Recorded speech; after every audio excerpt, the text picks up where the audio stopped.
একমাত্র হাউসওয়াইফরা পারে একঘেয়েমি জীবনে অ্যাক্টিভলি সবটা নিজে একা হাতে ম্যানেজ করতে। রাধে রাধে বন্ধুরা, তোমরা সবাই কেমন আছো? আশা করছি তোমরা সবাই ভীষণ ভালো আছো। আমরাও কিন্তু বেশ ভালো আছি। আজ হলো সোমবার, তোমাদের সবাইকে সাথে নিয়ে আজকের ব্লগটা শুরু করলাম। সাথে থেকেও আশা করছি আজকের ব্লগটাও তোমাদের বেশ ভালো লাগবে। তো প্রথমেই বিছানা গোছানো থেকে আরম্ভ করলাম আজকের ব্লগটা। তো বিছানাটা ভালো করে দেখো আগে আমি গুছিয়ে নিয়েছি। তারপরে এই যে জানলার দিকগুলো ভালো করে ঝেড়ে দিচ্ছি। আর কি বলো তো, এই যে নেটগুলো লাগানো আছে না, ওখানে না মাকড়সায় জাল করে দেয়। আর একটু যদি প্রতিদিন না ঝেড়ে দিই, ঠিক দেখবো একদিন যদি ঝাড়তে ভুলে গেছি, ঠিক মাকড়সায় ঝুল করে দেয়। তো সেই জন্য রোজই কী করি, জানলাগুলো সকালবেলায় খুলে দিই, বিছানাটা গুছিয়ে নিয়ে তারপর জানলাগুলো একটু ঝেড়ে নিয়ে না বিছানাটা ঝাড়ি আর কি। তো উপরে উঠি তো নোংরা হয়ে যাবে বিছানাটা। তো সেই জন্যই আর কি বিছানাটা ঝেড়ে নিলাম। ঝেড়ে নিয়ে একটা মাদুর বিছিয়ে দিচ্ছি। আর মাদুর বিছানা থাকলে না চাদরটা বেশ ভালো পরিষ্কার থাকে। তারপরে এই যে ঝাঁটপাট দিয়ে নিচ্ছি। তো সকালবেলায় আজকে কি বলো তো, ওই ছেলেকে না মেয়েকে ওই স্কুলে দিতে যাওয়ার জন্য যে মা যায়, তো যে মার সঙ্গে স্কুলে পাঠিয়ে দিয়েছি। তো সেই পাখে আমি ঝাঁটপাটটা সেরে নিচ্ছি। তো ঝাঁটটা দেওয়া হয়ে গেলে তাহলে আর কি ও ছেলে এলে আর কি ছেলেকে নিতে পারবো। তো এখন তাড়াহুড়োর মধ্যেই আর কি ঝাঁটপাটটা দিতে হচ্ছে। তো না হলে যেদিন সময় পাই কি করি, ঝাঁটপাটটা দেওয়ার আগে যেখানে যা বাগানো মোছামুছি করার সেগুলো করে নিই। কিন্তু আজকে আর করলাম না, কেননা ওই ছেলে চলে আসবে, দেরি হয়ে যাবে। তো সেই জন্যই আর কি ওই তাড়াতাড়ির মধ্যেই আগে ঝাঁটপাটের কাজটা সেরে নিচ্ছি। তো তারপর সময় বুঝি যেখানটা যেমন ঝাড়াঝুড়ি পরিষ্কার করা বাগানো সেগুলো করব। তো তাহলে বাসি ঘরে ঝাঁটপাটটা দেওয়া হয়ে যাবে। তো তারপর দেখো আমাদের রুমটা থেকে বেরিয়ে এই রুমটাতে চলে এলাম। বিছানাটা বাগিয়ে ঝেড়ে তারপর এই যে এই রুমটাতেও ভালো করে পরিষ্কার করে ঝাঁট দিয়ে নিলাম।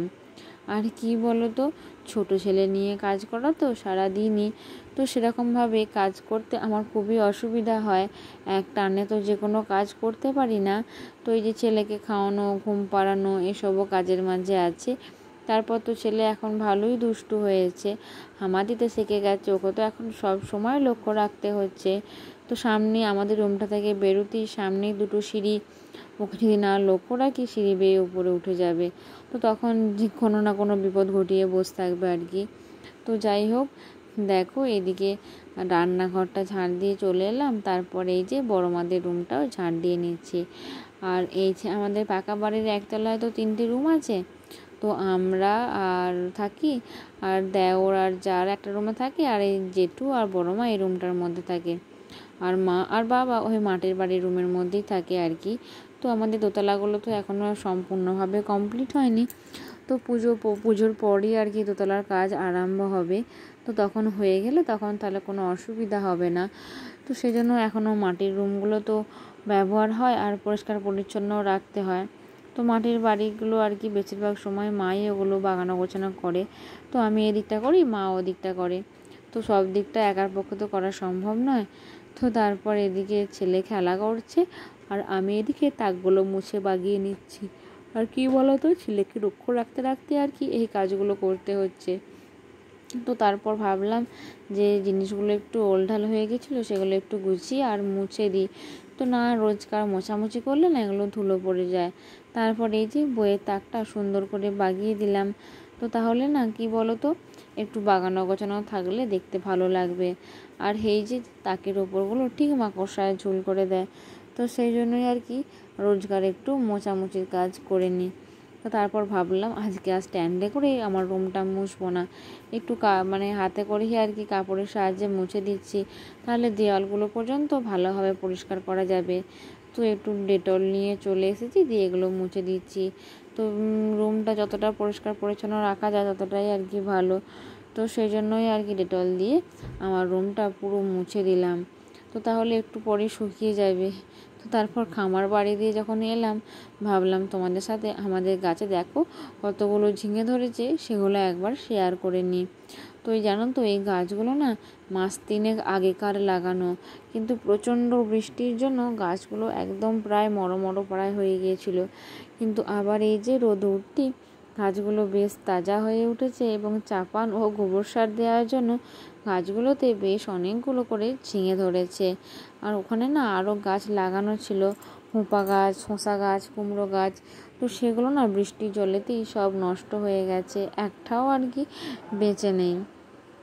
তো যাই হোক, আমি এদিকে বাগান থেকে ঘুরে এসে কড়াইতে লাউয়ের তরকারিটা বসিয়ে দিয়েছি। তো আজকে জলখাবারের জন্য লাউয়ের তরকারিটাই আর কি বসালাম। আর এর আগেতেই আর কি লাউ আর আলুটা সেদ্ধ করতে দিয়ে গোয়ালে গরুকে খেতে দিতে গিয়েছিলাম। তো এসে ওভেনটা আর গ্যাসটা বন্ধ করে দিয়েছি।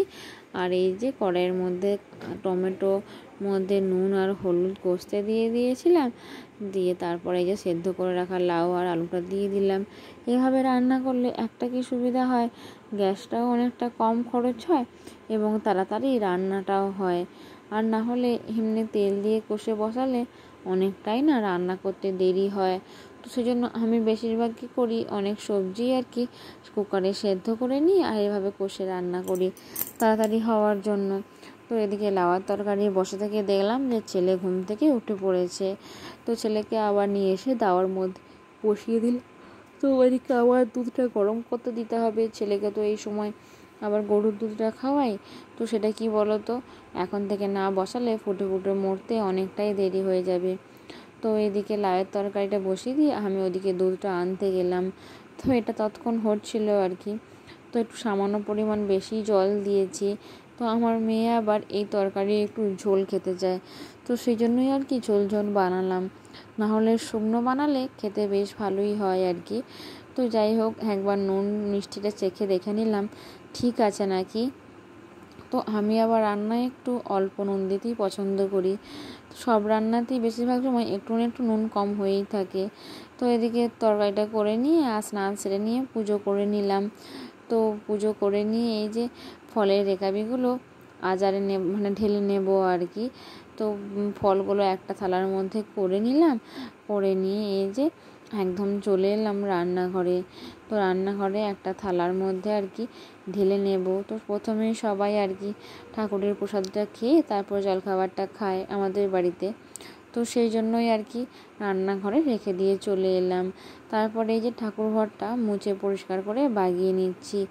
আর কি বলো তো, পুজো করার পরই আর কি প্রত্যেক দিন ঠাকুর ঘরটা এভাবে মুছে পরিষ্কার করে ধোয়াধুয়ি করতে হয়। তো গোপাল সোনাদের জন্য দুপুরে জল আলাদা গ্লাসে তুলসী পাতা দিয়ে ঢাকা দিয়ে রেখে দিয়েছি। তো ওটা মানে দুপুরবেলার জন্য দিয়ে রাখি প্রত্যেক দিনই। তো ঠাকুর ঘরে ওই ফল কাটা থেকে পুজো করা, পরিষ্কার করা প্রতিদিন আর কি তোমাদের সঙ্গে শেয়ার করতে পারি না, কেননা অনেকটাই দেরি হয় এবং অনেকটাই সময় লাগে। তারপর এই যে ঠাকুরের বাসনগুলো ভালো করে ধুয়ে নেব। আর কি বলো তো, মানে গোপাল সোনা তো নিত্য দিনে আর কি গাটা পরিষ্কার করে মুছিয়ে দিত। তো সেই রুমালটা আর এই যে ঘর মোছাগুলো সার্ফ দিয়ে একটু কেচে নিই, আর এই বাসনগুলো একটু মেজে নিই পরিষ্কার করে। তো রোজকার তেঁতুল দিয়ে মাজি না, বৃহস্পতিবারই আর কি এই যে পিতলের বাসনগুলো ওই তেঁতুল দিয়ে মেজে নিই। আর রোজকার একটু সার্ফ দিয়ে বালি দিয়ে ভালো করে ঘষে ধুয়ে মেজে নিই আর কি। তো যাই হোক, আমি এদিকে ঠাকুরের বাসনগুলো ধুয়ে রেখে এলাম। আর এদিকে না কালকে হাটেতে 1 ডজন কলা নিয়েছিল, 1 ডজন নয় 2 ডজন নিয়েছিল। তো 1 ডজন পেকে গিয়েছে আর 1 ডজন কাঁচা আছে এখনও। তো এগুলো কি বলো তো, কারবারি দিয়ে পাকানো বলে না 2 দিনই নষ্ট হয়ে যায়। তো সেই জন্য জেঠু, আমার আর মেয়ের মুড়ি বেড়ে নিলাম আর 2টো করে না কলা নিয়ে নিয়েছি। আর না হলে না কালকে এগুলো একদম পচে কালো হয়ে যাবে। তো 2টো করে নিয়ে নিলাম। আর এদিকে লাউয়ের তরকারিটাও আর কি বাটি বেড়ে ঠিক করে নিলাম। তো কি বলো তো, ওই মুড়ি খেতে না আজকে একটু দেরি হয়ে গিয়েছিলো। তো তখন বাজবে প্রায় 11টা। তো মেয়ে স্কুল থেকে এসে স্নান সেরে নিয়েছে, তারপরই আর কি খাচ্ছি। তো আমি এদিকে পুজো করে নিয়ে ঠাকুর ঘরটা বাগিয়ে ছেলেকে দুধটা খাইয়ে দিয়ে তারপরই আর কি খাচ্ছিলাম। তো এদিকে ঠাকুরের প্রসাদগুলো সব নিয়ে নিলাম। আর কি বলো তো, সব কিছু দিয়ে না মুড়ি মাখিয়ে খেতে বেশ ভালোই লাগে। তো তো যাই হোক, থালা একদম দেখতেই পাচ্ছ পুরোপুরি ভর্তি হয়ে গেছে। তো এদিকে ছেলের যে দুপুরে খিচুড়িটা বসাবো সেটাও রেডি করে নিয়েছি। তো গাজর, কুমড়ো, পেঁপে, কুলেখাড়ার পাতা সব রকম সবজি দিয়ে আর কি খিচুড়িটা বসিয়ে দিয়েছি। আর এদিকে বড় মা মোচার ডালটা সেদ্ধ করতে দিয়ে দিয়েছে। আর এই যে বাজার থেকে আজকেও মাছ নিয়ে এসেছিলো, তো মাছটাও এখানে বড় মা রান্নার জন্য নিয়ে চলে এসেছে। তো ওদিকে এক থালা ঝিঙে কাটা আছে, এদিকে ভাত বসানো হয়ে গেছে। তো এদিকে দেখো ঝিঙে দিয়ে আলু দিয়ে পেঁয়াজ দিয়ে ঝাল বড় মা এদিকে কড়াইয়ে বসিয়ে দিয়েছে। আর এদিকে ওভেনের মধ্যে মোচার ডালটা ফুটছে আর কি। তো এদিকে আমার ছেলেরও সবজির ঝোল আর ভাত রেডি। তো এই গ্লাসে করে ম্যাশ করে রেডি করে নিয়ে আর ছেলেকে খাইয়ে দিলাম। তো তারপরই দেখলাম প্রচণ্ড মেঘ ধরে গেছে আর ছাদে সব শুকনো জামা কাপড় মেলা আছে। তো ছেলেকে খাইয়ে তাড়াতাড়ি করে ছাদে চলে এলাম জামা কাপড় তুলতে। তো না হলে না বৃষ্টি একদম এলেই এগুলো সব ভিজে যাবে। তো নিচে থেকে ছাদে উঠতে উঠতেই আর কি এগুলো সব ভিজে যাবে। তো কিছু শুকিয়েছিল আর কিছু ভিজে ছিল। তো যেগুলো শুকনো সেগুলো এই কাঁধে নিচ্ছিলাম, আর যেগুলো ভিজে সেগুলো আর কি হাতের মধ্যে রাখছিলাম। দোতলায় নেমে আর কি দোতলায় মেলে দিয়ে চলে যাব। তো এই যে আকাশটা দেখো কেমন কালো মতো হয়ে গেছে। তো পাশের বাড়ির ছাদে দেখতে পাচ্ছ অনেকই মেলে আছে। তো ওরা এখনও জামা কাপড়গুলো তোলেনি। তো যাই হোক, দু এক ফোঁটা বৃষ্টি হলেই এগুলো সব ভিজে যাবে। তো একটু আধটু শুকোলেও না দেখবে এক ফোঁটা দু ফোঁটা জলেতেই ভিজে যায়। তো পরশু দিন কী হয়েছিল, এমন বৃষ্টি এসেছিলো যে ছাদে উঠতে উঠতেই সব জামা কাপড় ভিজে গিয়েছিল। তো সেজন্য কি করলাম, একটু মেঘ আসতে না আসতেই আর কি জামা কাপড়গুলো নিয়ে চলে এলাম। তো এদিকে মেয়ের আর আমার ভাত বেড়ে খেয়ে নিলাম। তো বিকালবেলায় ভাবলাম পুজোর জন্য বাজার থেকে যে কসমেটিকের জিনিসগুলো নিয়ে এসেছি, মানে সাজের জিনিসগুলো, সেগুলো তোমাদেরকে একবার দেখাই, মানে তোমাদের সাথে শেয়ার করে নিই।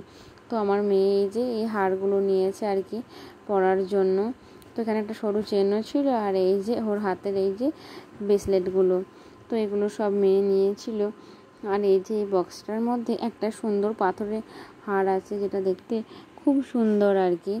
তো তোমাদের কেমন লেগেছে আমাকে জানাবে অবশ্যই। আজকের ব্লগটা এখানেই শেষ করছি। রাধে রাধে।